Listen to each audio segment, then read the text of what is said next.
உருவத்தில் மனிதனம்மா, உண்மையில் இறைவனம்மா, குருவே தெய்வமென வாய்த்தது வணங்கிடம்மா, வேலைக்காரன் என்று தன்னை அது சொன்னதம்மா.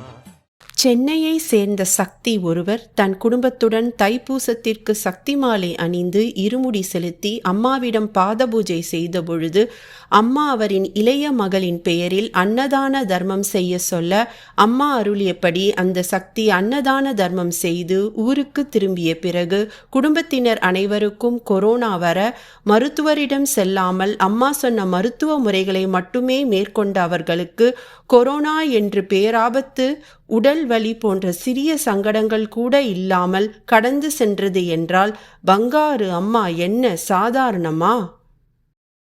உருவத்தில் மனிதனம்மா, உண்மையில் இறைவனம்மா, குருவே தெய்வமென வாய்த்தது வணங்கிடம்மா, வேலைக்காரன் என்று தன்னை அது சொன்னதம்மா.